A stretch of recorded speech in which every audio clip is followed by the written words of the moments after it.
When it comes to setting boundaries, most people don't even think about this. Once I got to this stage in my healing journey where I started setting boundaries with people, started paying attention to my energy and how I feel rather than titles and things I feel like I should be obligated to go to, once I learned to say no, once I started putting me before other people, you know, I was like, oh, this is beautiful. I'm setting boundaries, right? And it was kind of all externally. But one thing that I forgot, and one thing that I think many people forget, is to set boundaries for yourself. And what do I mean by that? You have to become aware of the negative self talk that you're having throughout the day. When you have to set boundaries for yourself.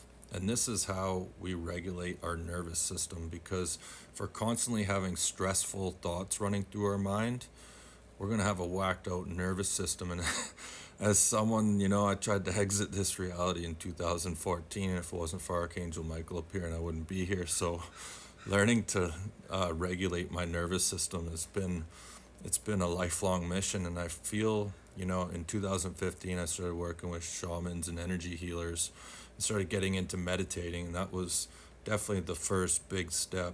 Something I've discovered more recently is when I set boundaries with myself, when I'm stern with myself and I'm like, you know what, I'm not going to allow these kind of, thoughts to run through my head anymore because I'm protecting my nervous system. I feel like this was even a bigger breakthrough than discovering meditation, and I never thought I'd say that. But when it comes to setting boundaries, you have to make sure you're governing yourself more than just the external people outside of you, right?